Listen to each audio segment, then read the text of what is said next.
अस्सलाम वालेकुम स्टूडेंट। इस लेक्चर में हम डिस्कस करने जा रहे हैं सेट्स को। ठीक हो गया स्टूडेंट? बहुत छोटी क्लासेस, आई थिंक 4 या 5th क्लास से स्टूडेंट को सेट के बारे में पढ़ाया जाता है कि सेट क्या होता है और उसकी क्या प्रॉपर्टीज होती है, उसको कैसे लिखा जाता है। सो अगर हम इसको डेली लाइफ में देखें ना कि डेली लाइफ में सेट की कौन सी एग्जांपल है, तो आप कह सकते हैं कि वाटर सेट हो गया जिसमें आपने कोई जूस वगैरह सर्व करना होता है, टी सेट हो गया, सोफा सेट हो गया। ये बेसिकली क्या है, ये सेट्स की एग्जांपल्स हैं जो कि हम डेली लाइफ में यूज कर रहे हैं। नॉर्मली घरों में ये सारी चीजें यूज होती हैं, आपको पता है।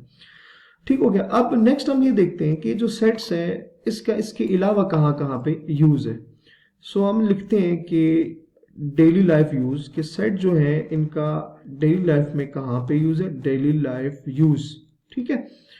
सो स्टूडेंट, अगर आप देखें, जब कोई भी आप में से शॉपिंग करने जाते हैं, फॉर एग्जांपल वो ग्रोसरी की शॉपिंग करने जाता है, तो वो क्या करेगा, सबसे पहले जो आइटम उसने खरीदने होंगे उसकी एक लिस्ट बनाएगा। ठीक है। तो जो लिस्ट आप बनाते हो बेसिकली क्या है, वो एक सेट है, आइटम का एक सेट है।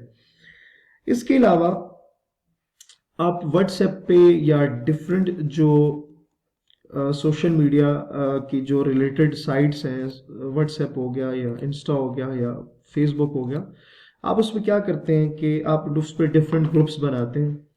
तो वो जो ग्रुप्स बेसिकली आप बनाते हैं वो कॉन्टेक्ट मैनेजमेंट है, तो वो भी एक एग्जांपल है सेट की। उसकी रीज़न क्या है कि आप अपने क्लास फेलोज के साथ अलग ग्रुप बनाते हैं। ठीक है।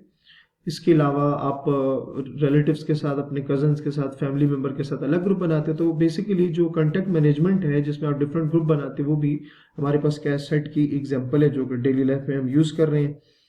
इसके अलावा जो लोग जिम वगैरह जाते हैं, आपने अक्सर उनके मुंह से ये बार बार सुना होगा कि आज हमने इतने सेट लगाए और इतने सेट लगाए। बेसिकली वो क्या है, वो डिफरेंट एक्सरसाइजेस को कह रहे होते हैं। ठीक है।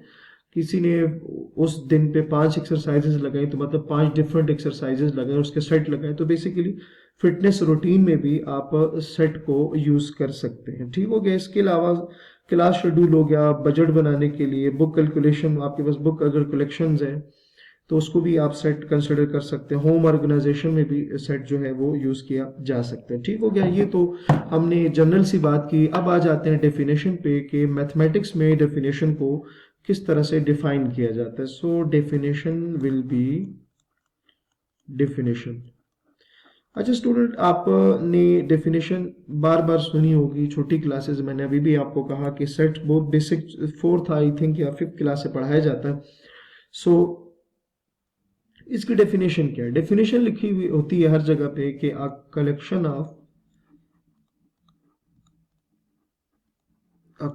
Of well defined and distinct objects is called a set। क्या कहा मैंने?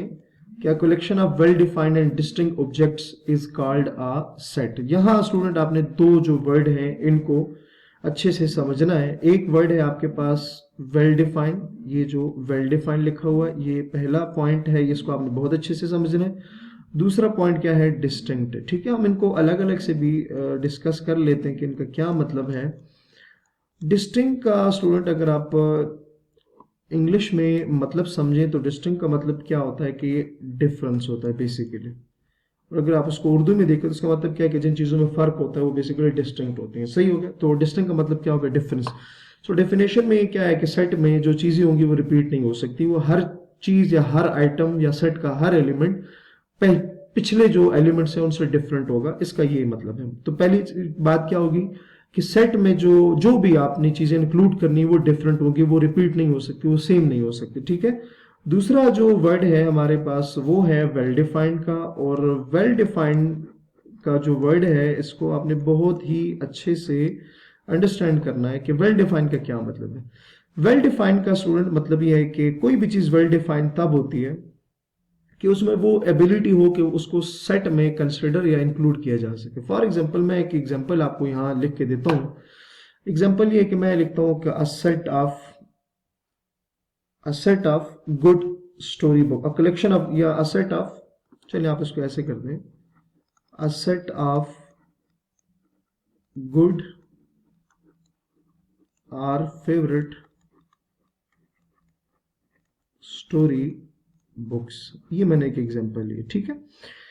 अच्छा, अब ये डिस्कस करते कि क्या ये जो मैंने लिखा हुआ ये सेट बना रहे या नहीं बना रहा, मतलब इसका ये है। अच्छा, अब जाहिर सी बात है जब उसने सेट ऑफ गुड और फेवरेट स्टोरी बुक्स हैं तो इसका मतलब ये जो बुक्स हैं वो सपोज करें 6 बुक्स हैं, तो स्टोरी बुक्स हैं, तो हर स्टोरी बुक जो है वो सेम तो नहीं होगी ना, डिफरेंट होगी।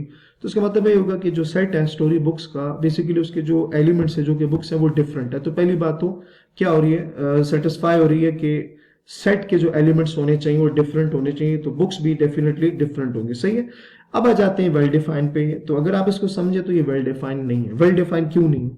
उसकी रीजन ये है कि सपोज करें अगर किसी बंदे ने अपनी फेवरेट स्टोरी बुक का एक सेट बनाया और उसने उसको कहा है कि ये फेवरेट स्टोरी बुक है या गुड स्टोरी बुक्स हैं, तो लाजमी नहीं है कि हर किसी के लिए वो स्टोरीज जो है वो गुड हो या उनके लिए फेवरेट हो, तो ये वेल डिफाइंड नहीं है। सो वेल डिफाइंड का मतलब क्या होता है कि जो चीज है वो सबके लिए एक्सेप्टेबल हो, एक जैसी हो, ठीक है। मतलब अगर सपोज करें अगर मैं कहूँ ये सेट है तो उसका मतलब क्या है कि किसी बंदे ने, किसी पर्सन ने अगर 6 बुक्स को कहा है कि ये मेरी फेवरेट है, तो वो फिर सब पूरे जितने भी इंसान है सबकी फेवरेट बुक होनी चाहिए, तब वो जाके वेल डिफाइंड। अगर उनमें से किसी एक ने भी कह दिया कि मेरी तो ये फेवरेट बुक नहीं है, तो इसका मतलब ये हुआ कि वो जो स्टोरी बुक्स है वो वेल डिफाइंड नहीं है। वेल डिफाइंड इसलिए नहीं है कि वो सबके लिए एक्सेप्टेबल नहीं है, ठीक है।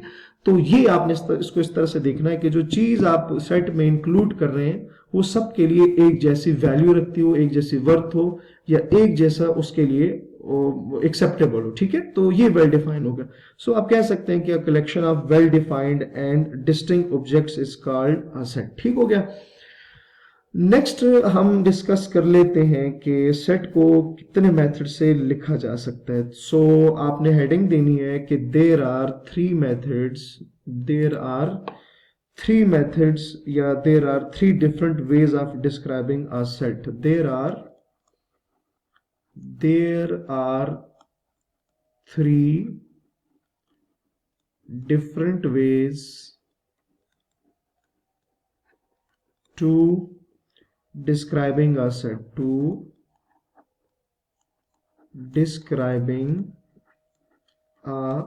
set, ठीक हो गया स्टूडेंट। या हम डिस्कस करने जा रहे हैं कि सेट को कितने तरीकों से या कितने अंदाज से लिखा जा सकता है। तो स्टूडेंट ये चीज आपने माइंड में रखनी है कि सेट को 3 मेथड से या 3 तरीकों से लिखा जा सकता है। वो 3 तरीके क्या होते हैं? एक डिस्क्रिप्टिव मेथड होता है, एक टेबुलर मेथड होता है, एक सेट बिल्डर मेथड होता है, जो कि हम इंशाल्लाह नेक्स्ट वीडियो में डिस्कस करेंगे। तो अपना बहुत सारा ख्याल रखिएगा। अल्लाह हाफिज।